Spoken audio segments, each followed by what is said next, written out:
여러분, 안녕하세요. 오늘은 시달타 태자께서 세속의 부귀영화를 버리시고 출가를 결심하시기 전에 있었던 이야기를 나눠보려 합니다. 전에 내려오는 기록에 따르면 태자께는 출가 전 로후라라는 아들이 있었다고 해요.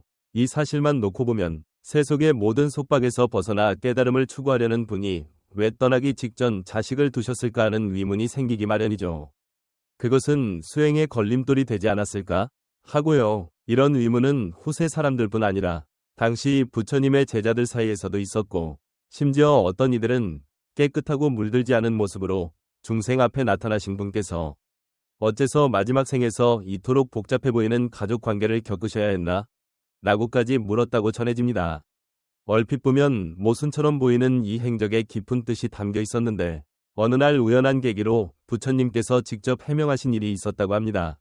어느 날 대나무 숲에 계실 때 여러 제자가 부처님께 예를 갖추어 말씀드렸습니다. 세존이시여, 많은 이들이 이미 알고 있듯이 세속을 떠나기 전 로후라를 두셨다는 사실이 이해하기 어렵습니다. 무엇 때문에 출가를 결심하시기 직전에 자식을 두는 책임을 지신 것인지, 혹여 그 안에 묘한 가르침이 담겨 있는 것인지 알고 싶습니다. 제자들의 물음에 부처님께서는 바로 답하지 않으시고 미소 지으시면서 가야야, 아주 중요한 질문을 해주었구나. 이 점을 이해하려면 오래전 있었던 이야기를 하나 들려주마 라고 하셨습니다. 그러자 제자들은 잠자코 귀를 기울였습니다. 부처님께서는 차분하고도 따뜻한 목소리로 아득히 먼 과거의 일을 이야기하기 시작하셨습니다. 아주 오랜 옛날 선명이라는 어린 비구가 있었는데, 그는 매우 이른 나이에 출가하여 세속의 모든 것을 버리고 해탈의 길을 찾고자 깊은 산속에 머물며 공부하고 수행했습니다. 선명 비구는 마음이 매우 맑고 깨끗해서 날마다 산속에서 경전을 읽고 좌선을 하면서 수행에 전념했고, 이러한 일상을 10년 동안이나 이어갔습니다. 그의 깨달음의 수준이 점차 깊어지자 산중의 새들과 짐승들까지도 그를 반가이 따르며 마치 산의 일부처럼 느꼈다고 해요. 그러던 어느 날 10년의 고요함을 깨트리는 일이 일어났습니다. 비바람이 몰아치던 저녁, 선명 비구가 하산하여 공양을 구하러 가는 길에 허름한 초가집 하나를 지나게 됐는데, 그 안에서 힘겹게 숨쉬고 기침하는 소리가 들려왔습니다. 선명 비구는 잠시 망설이다가 문을 밀고 들어갔고, 그곳에서 한 노인이 뼈만 앙상하게 남은 채 거의 숨이 끊어질 듯 누워있는 모습을 보았습니다. 노인은 선명 비구를 보자 미약하게 손을 들며 마지막 힘을 짜내듯이 말했답니다. 스님, 저는 이제 얼마 못 갈 것 같습니다. 제게 아주 큰 부탁이 하나 있는데 들어주실 수 있을까요? 선명 비구는 노인을 바라보며 어르신, 말씀해 보십시오. 제가 도울 수 있는 일이라면 기꺼이 하겠습니다. 하고 조용히 대답했습니다. 노인은 얕은 한숨을 쉬며 방구석에 놓인 낡은 침상을 가리켰고, 선명 비구가 시선을 돌려보니 3살이나 4살쯤 되어 보이는 어린 남자아이가 허름한 이불에 몸을 웅크린 채 그를 바라보고 있었습니다.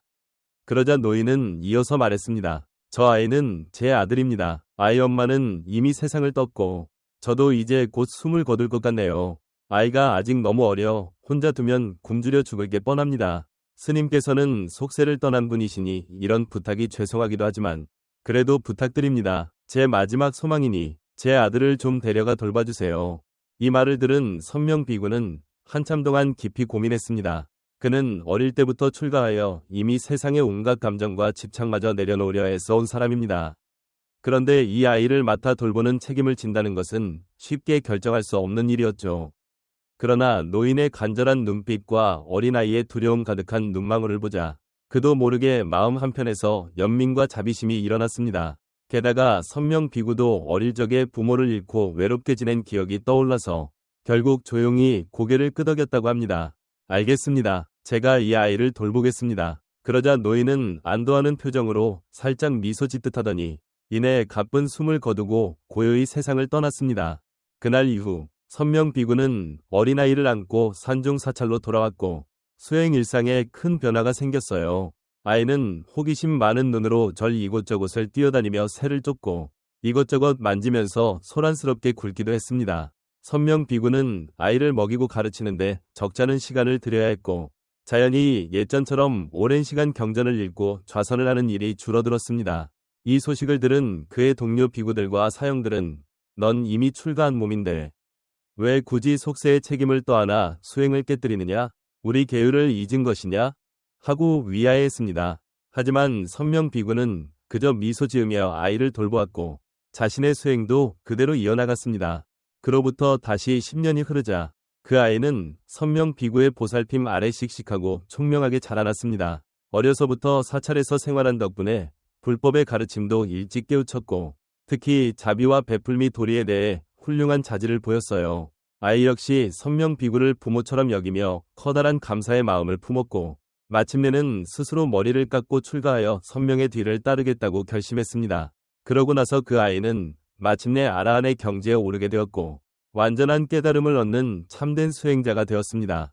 부처님은 이야기를 잠시 멈추시고 부드러운 시선으로 제자들을 바라보시면서 물으셨습니다. 가야야, 너희들은 그때 선명비구가 돌본 그 아이가 누구였는지 알고 있느냐? 제자들은 고개를 저으며 호기심을 감추지 못했죠. 그러자 부처님은 잔잔하게 말씀하셨습니다. 그 아이는 바로 지금의 사리불이요. 그리고 선명비구는 바로 나의 전생이었습니다. 이 말을 들은 제자들은 놀란 눈길로 사리불을 바라보았다가 다시 부처님을 향해 돌아섰고 금세 무언가를 깨달은 표정을 지었습니다. 이어서 부처님께서는 이렇게 설명을 이으셨습니다. 선명비구가 어린아이를 거두어 기른 일은 언뜻 보면 수행의 규율을 어기는 듯해 보이지만 사실 그 아이와의 인연을 완성하는 더 중요한 일이었습니다. 그 10년간의 돌봄과 가르침 덕분에 아이도 성장했지만 선명비구 자신도 그 책임감 속에서 새로운 깨달음을 얻었지요. 수행은 세상의 책임을 도망치듯 버리는 것이 아니라 그 책임을 통해 마음을 닫고 집착을 초월하는 길이라는 걸 보여준 것입니다. 이 말씀이 끝나자 제자들은 깊은 생각에 잠겼습니다. 멀게만 느껴지던 옛 이야기가 인연의 도리를 선명하게 보여주었고 그제야 그들은 왜 부처님께서 태자의 몸으로 세상에 오셔서 심지어 아버지의 역할까지 수행하셨는지 조금씩 깨달아가기 시작했습니다. 그 의미가 생각했던 것보다 훨씬 깊고 오묘했던 것이지요. 부처님께서는 다시 미소 지으며 말씀을 이으셨습니다. 가야야, 너희들의 의무는 수행의 참된 의미를 아직 완전히 깨닫지 못했기에 생기는 것이란다. 세상 사람들은 수행이란 곧 세속을 떠나고 모든 얽힘에서 벗어나는 것이라 생각하지만 단지 그것만으로는 수행을 겉모습으로만 이해하는 셈이 되지. 진정한 수행이란 버리는 데 있지 않고 뛰어넘는 데 있으며 세상을 외면하는 데 있지 않고 포용하는 데 있단다. 제자들은 그 말씀에 더욱 집중했습니다. 부처님은 이어서 이 세상의 모든 감정, 예를 들어 부모 자식의 사랑이나 부부의 정 같은 것은 중생을 깊이 얽어매어 윤회를 반복하게 만드는 집착이 되기도 해. 하지만 그 속에서 집착의 본질을 꿰뚫어보면 그 얽힘조차 해탈로 바뀔 수 있단다. 내가 자식을 두고 아버지가 되는 것을 직접 겪지 않았다면 가장 깊은 감정적 인연 안에서도 깨달음에 이를 수 있다는 걸 중생들에게 보일 수 없었겠지. 가장 깊은 곳에서 깨닫는 방법을 보여주고 싶었기에 그 역할을 기꺼이 맡은 것이란다 하고 말씀하셨습니다. 그리고 부처님은 또한 인연에도 여러 갈래가 있지. 과거 인연, 미래 인연, 선한 인연, 나쁜 인연, 그리고 마침내 매듭을 푸는 인연 등 나는 로브라를 두게 됨으로써 그 매듭을 푸는 인연을 완성하려고 한 것이다. 보살의 삶은 오직 자신의 해탈만이 아니라 중생에게도 수행의 본보기를 보여주는 과정이니까 로울라의 존재는 겉으로는 세속적 가족 관계처럼 보이지만 그 안에 깊은 가르침의 끈이 놓여 있단다 라고 말씀하셨습니다. 부처님의 이야기와 가르침은 제자들에게 큰 깨달음을 주었습니다. 하지만 그들은 여전히 그렇다면 로훌라의 탄생이 수행의 길에서 어떤 지혜를 드러낸 것인지 좀 더 알고 싶어 했습니다. 부처님께서는 그 마음을 알아채신 듯 다시금 말씀을 이어나가셨습니다. 로훌라와의 인연은 단순한 가족관계가 아니라 내가 중생에게 펼쳐 보인 깊은 법문이기도 하다. 그 안에는 두 가지 중요한 지혜가 담겨 있지. 첫째는 책임과 해탈의 통합이란 것이다. 세상 사람들은 책임을 짐으로써 자유가 없어진다고 여겨 책임을 벗어버리는 것이 해탈이라 오해한다. 그러나 진정한 해탈은 책임에서 도망치지 않고 그 책임을 기꺼이 떠안으면서도 마음은 집착에 매이지 않음으로써 얻게 된다. 로훌라의 탄생은 내가 인간으로서 아버지가 되는 책임을 직접 보여주는 것이었고 이후에 출가를 결심한 것은 더 큰 중생 구제를 위한 책임을 지기 위함이었다. 이 둘은 서로 충돌되는 것이 아니라 오히려 맞물려 돌아가는 것이지. 책임을 통해 삶의 이치와 원인을 깨닫고 그 속에서 자유를 발견하게 되는 것이란다. 부처님은 이어서 예를 들어 한 농부가 밭일을 하면서 가족을 부양하는 책임이 있다고 하자 만약 그 농부가 이건 나를 얽어매는 괴로움이야 라고 여긴다면 그 책임은 집착이 되어 그를 더욱 괴롭게 만들 것이다. 하지만 바칠이 자연스러운 인연의 흐름이며 이로써 다른 사람들을 살리고 자신도 복을 짓는 과정임을 알면 그 일 속에서도 해탈을 경험할 수 있다. 내가 아버지로서 로후라에게 지닌 책임 역시 같다. 바로 이 점을 세상에 보여주려 했던 것이다. 라고 이야기하셨습니다. 제자들은 고개를 끄덕이며 새로운 깨달음을 얻은 듯 보였습니다. 부처님은 잠시 숨을 고르신 뒤 두 번째 지혜에 대해 말씀을 계속하셨습니다. 둘째는 세속의 진리와 초월의 진리가 하나로 어우러진다는 것이다. 많은 사람들이 수행이라 하면 오로지 세속을 버리고 초월의 길만이 옳다고 생각해. 하지만 그것은 너무 한쪽으로 치우친 생각이지. 참된 깨달음은 세상을 부정하지 않고 세속 속에서도 초월을 이룰 수 있다는 통합에 있다. 로훌라의 탄생이야말로 그 통합의 상징인 셈이지. 보통 사람들은 욕망과 감정이 없는 환경을 택하면 일시적으로 고요해지지만 그건 완전한 깨달음이 될 수 없단다. 더 깊은 지혜는 세상 한복판에서도 연꽃처럼 살 수 있는 것이니까. 나는 로훌라가 내 곁에서 태어나는 일을 통해 부모와 자식, 책임과 사랑, 집착과 인연 같은 복잡한 상황 속에서도 정신을 잃지 않고 깨달음을 지킬 수 있음을 보여주고 싶었다.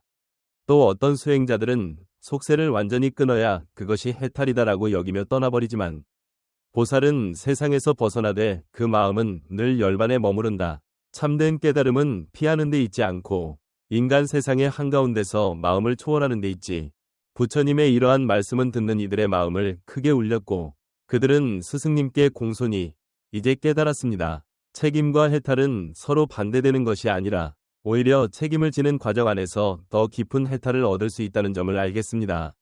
또 세속과 초월도 대립하는 것이 아니라 세상 속에서 초월을 이루어야 진정한 수행이 완성된다는 것도 깨달았습니다. 라고 말씀드렸습니다.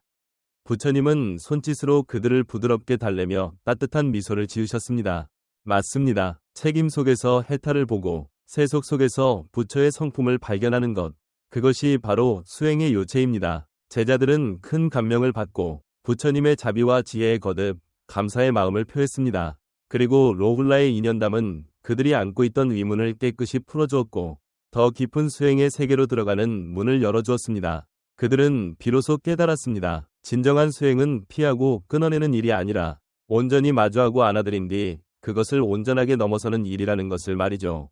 그리고 그 깨달음은 맑은 등불처럼 그들의 마음속을 밝히며 흔들림 없는 신심을 더욱 굳게 다지게 해주었습니다.